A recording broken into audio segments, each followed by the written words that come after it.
নমস্কার, আমি শুভ্রাংশু। শুরু করছি আজকের হাওয়া কেমন। আজকের হাওয়া কেমন জানতে আমি এসেছি কলেজ পাড়ায়। এটা কলেজ স্কোয়ার, সেখানে বিদ্যাসাগর উদ্যানে আমরা আছি। অসংখ্য মানুষ এখানে এসছেন। সকালবেলায় যেমনটা আসেন, হাঁটাহাঁটি করেন, সুস্বাস্থ্যের জন্য যা যা করা সবই করেন। আর এখানেই আমরা মানুষের মন জানি। এই মুহূর্তে যেটা পশ্চিমবঙ্গে যেটা অবস্থা, আমরা যেটা খবরে পাচ্ছি, যা দেখছি, মমতা বন্দ্যোপাধ্যায় মুখ্যমন্ত্রী ডাক্তারদের ঘাড়ে দোষ চাপিয়ে দিয়েছেন। ডাক্তাররা বলছে আমরা তো কিছু করিনি, আমরা তো নিরপরাধ। এই নিয়ে জুনিয়র ডাক্তাররা মেদিনীপুর মেডিকেল কলেজে কর্মবিরতি ডেকে দিয়েছে। পশ্চিমবঙ্গে ডাক্তারদের কর্মবিরতি কিন্তু বহুবার হয়েছে, এবং এই কর্মবিরতি ভুগতে হয়েছে সাধারণ মানুষকে। ডাক্তাররা যখন মর্জি কর্মবিরতি, তাদের বিরুদ্ধে অন্যায় হয়েছে কর্মবিরতি, আর ভুগছে কারা? সাধারণ মানুষ। এই সব নানা বিবিধ বিষয় নিয়ে আমরা কথা বলবো। আমরা সাধারণ মানুষের সঙ্গে কথা বলবো, সাধারণ মানুষ যারা এখানে। দাদা, আপনি এখানে আসেন প্রতিদিন? হ্যাঁ, আমার নিয়মিত আসা আছে। বিগত 15 বছর ধরে আমি এখানে হাঁটতেই আসি। 15 বছর ধরে হাঁটছেন? কতটা পথ হেঁটেছেন? সেটা ঠিক কতটা পথ হেঁটেছেন সেটা ঠিক হিসাব করে রাখা নেই, তবে বছর 15 ধরে, এখন আমার 60 হতে চলেছে, তো আমি বছর 15 এখানে হাঁটাহাঁটি করি আর কি। যখন লকডাউন ছিল তখনও এসেছি, বাইরে হেঁটেছি, তখন এটা ভেতরটা বন্ধ ছিল, তখন আমরাও তো একদিনও বাদ দিইনি। তাহলে হাঁটেন না, ব্যায়াম ট্যামও করেন? একটু ফ্রি হ্যান্ড করি, আর একটুখানি যোগাও করে বেরিয়ে যাই। কি করেন আপনি এমনি? আমার ব্যবসা আছে। ব্যবসা আছে? কিসের ব্যবসা? আমার অ্যাকচুয়ালি আগে ছিল ওষুধের ব্যবসা, এখন বন্ধ আছে। ওষুধের ব্যবসা? এটা আপনি তো মেডিকেলের লোক মশাই। হ্যাঁ, আমার ওষুধের ব্যবসা আছে। এবং বিয়ে করেছেন? অবশ্যই, আমার 2 ছেলে, তারা জুনিয়র ডাক্তার। আপনি নিজে ওষুধের ব্যবসা করতেন, 2 ছেলে জুনিয়র ডাক্তার? অবশ্যই। এতে জুনিয়র ডাক্তার তো মেদিনীপুরে ইন্টার্নশিপ করছে তারা। কোথায় করছে তারা? সেটা বলবো না। বলতে হবে না, ঠিক আছে, ছেড়ে দিন। তো শুনেছেন কি ঘটনা? হ্যাঁ, শুনেছি। এখানে অ্যাকচুয়ালি এই রিঙ্গাল ল্যাকটেট একটা সলিউশন, যেটা মায়েদের কাজে লাগে আফটার অপারেশনে, কিন্তু তার মধ্যে এটা নিয়ে যে বিভ্রান্তি ছড়ানো হচ্ছে, ডাক্তারদের এখানে কোনো মানে সে অর্থে কোনো ফল্টই নেই। কেন, একটা কোম্পানির মাল তারা কোম্পানি দেবে, সেখানে ডাক্তারদের কি করণীয়? ডাক্তাররা ভেতরে ছত্রাক থাকলে সেখানে ডাক্তাররা কি করতে পারে? এখানে তো আমি মনে করি কোনো ডাক্তারেরই এখানেতে কোনো গাফিলতি কিংবা কিছু নেই। রিঙ্গাল ল্যাকটেটটা আপনার যে পরিমাণ ভেতরে বীজাণু কিংবা ছত্রাক পাওয়া গেছে, সে তার মধ্যে অনেক কিছুই আছে, সেটা ডাক্তারদের করণীয়। সেটা তো বোতলের মধ্যে থাকে, সেটা নিয়ে ডাক্তাররা কি করবে? তাতে রোগিণীদের কিছু মায়ের প্রাণ গেছে, তো সেটার ব্যাপারে ডাক্তারদের যদি চিকিৎসা গাফিলতি হতো, সেখানে ডাক্তারদের তো এখানে যাদেরকে সাসপেন্ড করা হয়েছে, 12 জন ডাক্তারকে যাদেরকে সাসপেন্ড করা হয়েছে, তাদের বিরুদ্ধে ডাক্তারি যে নিয়ম, সেই নিয়ম অমান্য তারা করেছে। এটা সরকারি রুল, সেটা করেছে অমান্য। অ্যাকচুয়ালি দেখুন, যেটা বলতে চেয়েছে সেটা হলো, এক রোগিণী মারা গেছে কতগুলো হসপিটালে, কিছু অন্যান্য হসপিটালে শিফট হয়েছে, তাদের অবস্থা খারাপ ছিল, কিন্তু ইনফ্যাক্ট যেটা এই ভেতরে কোনো এখন যে 70% 80% করে বিভিন্ন ন্যায্য মূল্যের দোকানে কি জিনিস বেচা হচ্ছে, সেগুলো কেউ দেখবার সে অর্থে লোক নেই কিংবা দেখা হয় না। ফলে সাধারণ আম জনতা সেটাতে তাদের প্রাণহানি হচ্ছে। বাচ্চা থেকে বাচ্চার মা সবাই এর মধ্যে থেকে প্রাণ দিতে হচ্ছে। অনেক সাধারণ লোক ভুক্তভোগী। মানে সিস্টেমে গোলযোগ রয়েছে। অবশ্যই সিস্টেমে গোলযোগ। ডাক্তারদের কোনো গোলযোগ নেই? ডাক্তাররা কর্মবিরতি করে দেবে? আরে ডাক্তারদের গোলযোগ, তারা এত বছর ধরে পড়াশোনা করছে, তারা তো আর কাউর দায়িত্বে ডাক্তার হয়নি, তারা নিজেদের যোগ্যতায় এখানে ডাক্তারিতে চান্স। কর্মবিরতি অল ওভার ইন্ডিয়া নিট পরীক্ষা দিয়ে ডাক্তাররা চান্স পেয়েছে, এবং তারা মানুষের সেবার জন্যেই নিজেকে, এখন জুনিয়র ডাক্তাররা সবে তারা শিখছে, তারা 4 বছর পরে 1 বছর ইন্টার্নশিপ করে, তারা দিন রাত পরিশ্রম করে মাসে একটা স্টাইপেন্ড পায়। যে পরিশ্রমটা তারা করে, কাউর যদি বাড়িতে ছেলেমেয়েরা ডাক্তার থাকে, তাহলে তারা জানে যে তাদের ছেলেমেয়েরা কী পরিমাণ পরিশ্রমটা করছে কিংবা করে এই জায়গায়। আমরা 2 ছেলেই ডাক্তারি পড়ছে এখন, তো তাহলে আমরা আমি তো ওদের একদম মানে নার্সারি থেকে এই অবধি দেখছি। তাদের কর্মবিরতিটা ভালো লাগছে, এই যে কর্মবিরতি করছে। কর্মবিরতিটা এখন দেখুন এটা একটা এক্সট্রিম পজিশন। এর আগে আমরা দেখেছি অনেক ক্ষেত্রেই অনেকভাবে ব্যাপারটা মিটে গেছিল, কিন্তু আবার করে করে যে ঘুরে ঘুরে তাদের পেছনে এটা একটা হিংসার মানে একটা ব্যাপার চলছে, প্রতিহিংসার ব্যাপার চলছে আমার মনে হয়। প্রতিহিংসার ব্যাপার চলছে। আমরা আরো অনেকের সঙ্গে কথা বলবো, আমরা প্রত্যেকের সঙ্গে এখানে আরো কয়েকজন বসে আছেন। আচ্ছা, আপনারা তো এখানে এসছেন তাই তো? তো এই যে আজকে রাজ্য জুড়ে যে অবস্থাটা চলছে, দেখে আপনার পাশে বসে থাকতে অনেক বসুন বসুন বসুন বসুন বসুন বসুন না। যেটা হচ্ছে সেটা হচ্ছে এই জায়গায় পশ্চিমবঙ্গে একটা জিনিস দেখা যাচ্ছে, পুলিশ পালিয়ে যাচ্ছে, পুলিশকে মারছে, পুলিশকে ধরছে, পুলিশের উপর অত্যাচার হচ্ছে। আর পুলিশ বলছে আমাকে দুটো মারলে তোমাকে আমি চারটে মারবো। আবার তার মারার ক্ষমতা আছে, তার হাতে অস্ত্র আছে, হ্যাঁ, সে মারতেই পারে। কিন্তু এই মারাটা যে ন্যায়সঙ্গত কি অন্যায় সেটা তো বলা মুশকিল না। আজকের দিনে কি বলবো, আজকে তো মানে গোটা রাজ্যে একটা এ চলছে, ডামাডোল চলছে, গোটা রাজ্যে একটা ডামাডোল চলছে। ডাক্তাররা বলছে কর্মবিরতি। ডাক্তাররা যদি কর্মবিরতি করে দেয়, কেননা ডাক্তারদের 12 জনকে সরিয়ে দেওয়া হয়েছে, অন্যের ঘাড়ে দোষ চাপিয়ে দিচ্ছে মমতা বন্দ্যোপাধ্যায়, ডাক্তাররা বলছে। কিন্তু এই যে স্যালাইনটা তো অনেকদিন আগে সমস্যা হচ্ছিল, বহুভাবে বলেছে, তারপরে বন্ধ হলো না কেন? সোর্সের মধ্যে যদি ভূত থাকে তাহলে সেটা কি করে সম্ভব? এটা তো সম্ভবই নয়। এবার ধরুন যে অন্যায় করলো, সেই অন্যায়ের মধ্যে এত আন্দোলন হলো, হলো, তাদের কি করে বেল হয়? ওপর মহলের যদি হাত না থাকে এটা তো সম্ভবই নয়। এই যে রাজনৈতিক ব্যাপারটা লোকে কিভাবে দেখে জানি না। এই যে এই ধরনের যে ঘটনা ঘটলো, এই 1 বছর ধরে এই শিক্ষকগুলো যে বসে আছে রাস্তায়, তাদের কোনো রকম কিছু হলো না, কিন্তু যারা টাকা দিয়ে চাকরি করলো তারা কিন্তু এখনো কিন্তু স্যালারি পাচ্ছে, বহাল তবিয়তে স্যালারি পাচ্ছে। ওরা কিন্তু রোদে বৃষ্টিতে বসে ওরা ওদের ডিমান্ডটা করছে, কিন্তু ওটা অ্যাকসেপ্ট করছে না। এইটাই হচ্ছে কথা। আর কি, এখানে তো আপনি কিছু বললে তো হবে না, এটা রাজ্য সরকারকে একটা কোনো কিছু করতে হবে। কিন্তু যদি না করে সেখানে তো কিছু করার নেই। উনি অনেক কাজ করছেন, অনেক কিছু দিচ্ছেন, অনেক উন্নতি করেছেন, কিন্তু কিছু আবার সব কিছু তো আর ভালো হয় না। দু একটা অন্যায় হলে একটা খারাপ হয়ে যাচ্ছে, একটা অন্যায় হয়ে যাচ্ছে। আমরা আরো অনেকের সঙ্গে কথা বলবো, এখানে আরো মানুষজন বসে আছে। কেমন আছেন গো? সব গল্প করছেন বসে বসে নাকি? হ্যাঁ, ব্যায়াম করতে আসেন? হ্যাঁ, লাফিং ক্লাবে, কলেজ স্কয়ার লাফিং ক্লাবে ব্যায়াম করি আমরা সকালবেলা। আপনারা তো সকালবেলায় মনের আনন্দে হাসছেন। রাজ্যে কি হচ্ছে শুনেছেন? হ্যাঁ, আমি তো খবর তো দেখি, খবরের ওপরই থাকি, হচ্ছে। কিন্তু আমি কোনো রাজনীতির রং নেই, আমি সাধারণ মানুষ। যে যখন ভালো কাজ করে আমি তার পক্ষে বলি। এবার এই যে প্রসূতিটি মারা গেছে, মামনি রুই দাস, সেটা তো সেটা ইনফেকশন মানে নষ্ট।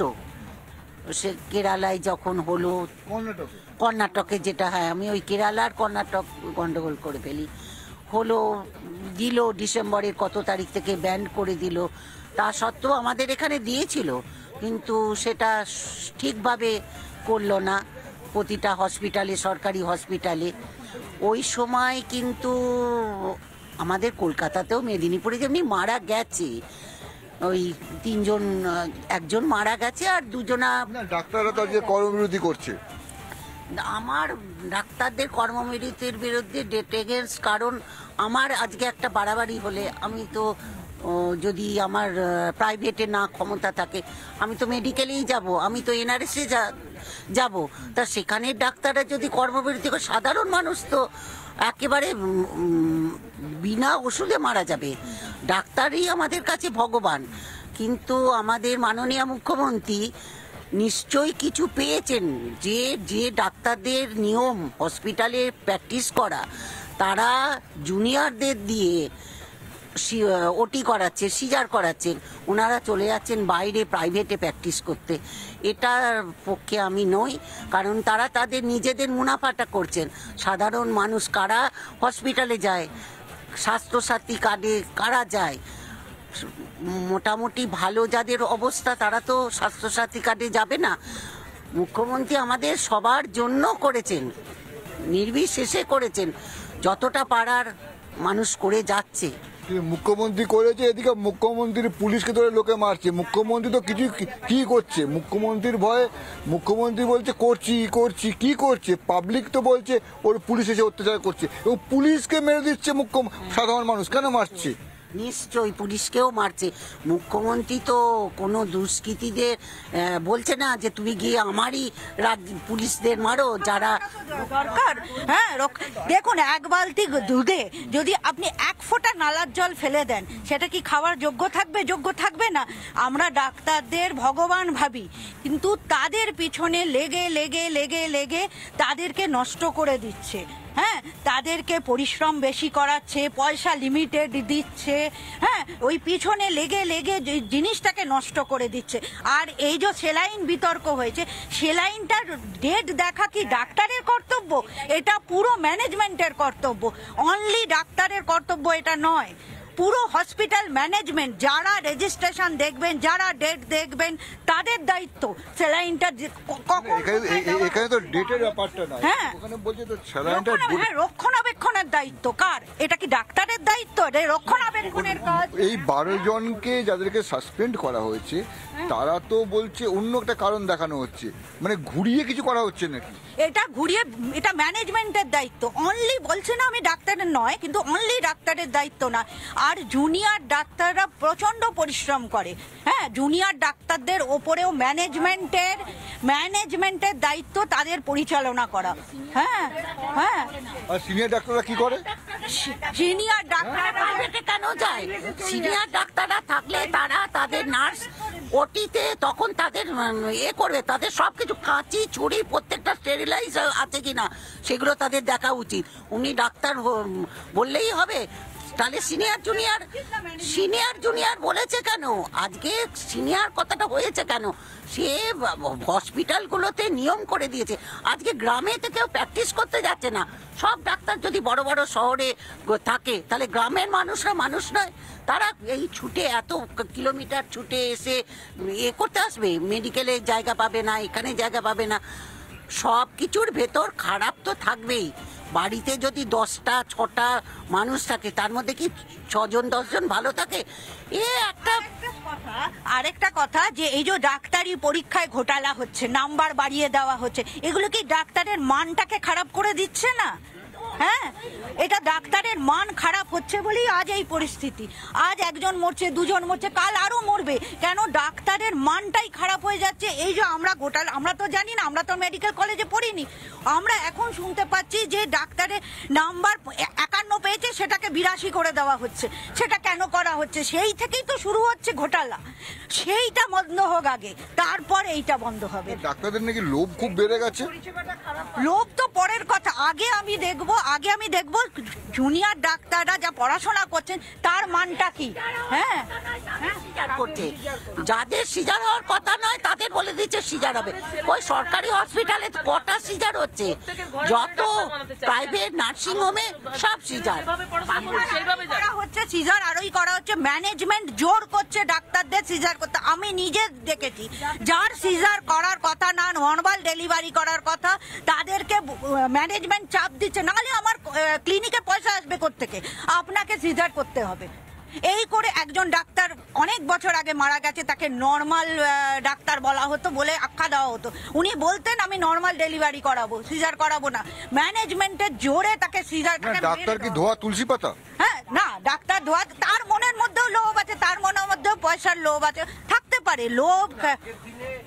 শুধু একজনকে ব্লেম করার কিছু নেই, ডাক্তারদেরও প্রবলেম আছে। ডাক্তাররা ধোয়া তুলসী পাতা নয়, কিন্তু সকলেরই আছে। পয়সার জন্য মানুষ পৃথিবীতে ধ্বংস হয়ে যাচ্ছে। পয়সার জন্য আমরা এত এগোচ্ছি, সবাই দৌড়চ্ছি। ডাক্তারদের কোনো দোষ দিয়ে লাভ নেই, আমাদের মুখ্যমন্ত্রীকে দোষ দিয়ে লাভ নেই, কারণ মুখ্যমন্ত্রী তো কারো দোষ নেই, সবাই সাদা। লাভ নেই। লাভের কথার অর্থ যে আমাদের পেছনেও তো আরো লোক কাজ করছে। পেছনটা কারা? মন্ত্রীদেরই সব। মুখ্যমন্ত্রী ভালো, ডাক্তার ভালো, আর মুখ্যমন্ত্রীর কাউন্সিলর মিনিস্টাররা খারাপ? শুনুন, ডাক্তার, ওই যে বললাম, সবদার ডাক্তার, মাথা ভরা টাক্তার। খিদে পেলে জল খায় চিবিয়ে, রুগী এলে দেয় তারে কুইনিয়ান খাইয়ে, 1 টিন পচা জলে ঢেলে দিয়ে তার পিন, তারপরে দেয় তারে নাইয়ে। বুঝেছেন? ডাক্তাররা শুধু ডাক্তারই নয়, ডাক্তারদের অনেক রকমের ইয়ে রয়েছে, ঘোটালা করে কোনো লাভ নেই। যা পড়াশোনা করার, আমরা চাই আমাদের ছেলে ডাক্তার হোক, আমার ছেলে ডাক্তার হোক, ওর ছেলে, সবার ছেলে ডাক্তার হবে কি করে? তাই জন্য ওরা নাম্বার বাড়িয়ে দিয়ে ডাক্তার বানিয়ে দিচ্ছে, আর সেই ডাক্তার ট্রিটমেন্ট করতে গিয়ে মানুষের এই ইয়ে হচ্ছে। কি বলে কোটা ডাক্তার মানে? কোটায় ডাক্তার, এই যে কোটার আছে কিছু, সে তারা যাদের যোগ্যতা নেই, 1 লক্ষর ওপরে নাম্বার পেয়ে সে তারা ম্যানেজমেন্ট কোটায় ঢুকে যাচ্ছে আরজি করের মতো হসপিটালে। এইগুলো তো দরকার নেই, যেখানে অনেক ভালো কোটাটাও প্রবলেম। মাধ্যমিক পাস করারও যোগ্যতা নেই, তারা গিয়ে ডাক্তার হয়ে যাচ্ছে। একটা কথা বলুন তো, আপনারা তো অভয়ার সময় রাত জেগেছিলেন, পথে নেমেছিলেন, আবার ডাক্তাররা, জুনিয়র ডাক্তাররা কর্মবিরতি করছে, আর কি রাত জাগবেন? দেখুন, দেওয়ালে পিঠ থেকে গেলে সবাই বিরোধিতা করবে, সে ডাক্তার হোক ইঞ্জিনিয়ার হোক, দেওয়ালে পিঠ থেকে গেছে সবাই করবে। ডাক্তারদের কর্মবিরতি চাই না, ডাক্তাররা আপনাদের টিকিটের দাম বাড়লে আমরা প্রতিবাদ করতো, আমাদের বিরতি চাই না, আমরা সাধারণ মানুষ মরে যাব। ডাক্তারদের কাছে জোড়হাত করছি, আপনারা আইনটা অন্যভাবে করুন, আমাদের কাছে আপনারা পরিষেবা দিন। আইনের পথে চলবে, যারা দোষ তারা দোষ শাস্তি পাচ্ছে, যারা দোষ। প্রশাসন আজ কোথায়? প্রশাসন কোথায়? এই যে ডাক্তার নিয়ে যে আলোচনা হচ্ছে, সব থেকে বড় জিনিস, যে ছেলেটি এই আশিকুল্লাহ, যে ছেলেটি এই আরজি করের, যে ছেলেটি ওই কি নাম, যার বাড়িতে পুলিশ পাঠিয়ে দিয়েছে কালকে সকালবেলায়, পুলিশ এক গাদা চলে গেছে। প্রশাসন কোথায় আছে? একটা সরকার চলছে, কোনো প্রশাসন আছে? একটা লোক মাত্র কথা বলে। এই যে আমাদের এখানে যে ক্লাবগুলো আছে, একজন সেক্রেটারি আছে, তার সে আমাদেরকে গাইড করে যে কিভাবে কি করতে হবে। আমরা তাদেরকে বলি, তাদেরকে আমরা বলি প্রশাসন ভালো, ঠিক আছে, কিন্তু আদার্স লোকরা সাহস পায় কি করে? প্রশাসন ঠিক নেই তো একজন প্রশাসনের হেড হলে হবে না। সাধারণ লোক হিসেবে আমরা এইটা বলতে পারি কি, এখানে সবাইকে রেসপন্সিবিলিটি নিতে হবে। এত সমস্যা, স্বাস্থ্য জেলে, সব জেলে, এত সমস্যাটা যেটা হচ্ছে, এরা যেটা বলছে ডাক্তারদের উপর চাপ আছে, অন্যায় হচ্ছে, আরএলটা ঠিক হয়নি, ওরা দেখা উচিত ছিল। তবে জুনিয়র ডাক্তারদের কর্মবিরতিও এরা মানতে চাইছে না, এটা হওয়া উচিত নয়। জুনিয়র ডাক্তাররা আজকে কর্মবিরতি করলো কেন? আজকে কেন করলো? তার জন্য দায়ী কে? আপনি কি জুনিয়র ডাক্তার সঙ্গে পথে নামবেন? হ্যাঁ নিশ্চয়ই, আমরা তো পথে নামছি, আমরা পথে ছিলাম, আমরা এখনো পথে আছি। অনেকে বলছেন জুনিয়র ডাক্তারদের সঙ্গে পথে নামবেন, অনেকে বলছেন নামবেন না। হ্যাঁ, এই জায়গায় দাঁড়িয়ে পথে নামবেন, আবার পথে স্ট্রাইক করলে নামবো না, কিন্তু ভাগ করো, আজকে 20 জন করো, অনশন করো, যা করার, আবার 20 জন মানে বলছে পরিষেবা চাই। এই জায়গায় দাঁড়িয়ে আজকে হাওয়া কেমনে মানুষের মন জানলাম, মানুষের মন বলছে হাওয়া কেমনে যে অন্যায়টা বন্ধ হোক, অন্যায় বন্ধ করতেই হবে। এবং সেই নিয়ে আজকে হাওয়া কেমন এই পর্যন্ত আজকে শেষ করছি। আগামীকাল অন্য কোথা থেকেও হাওয়া কেমন মানুষের মন জানবো।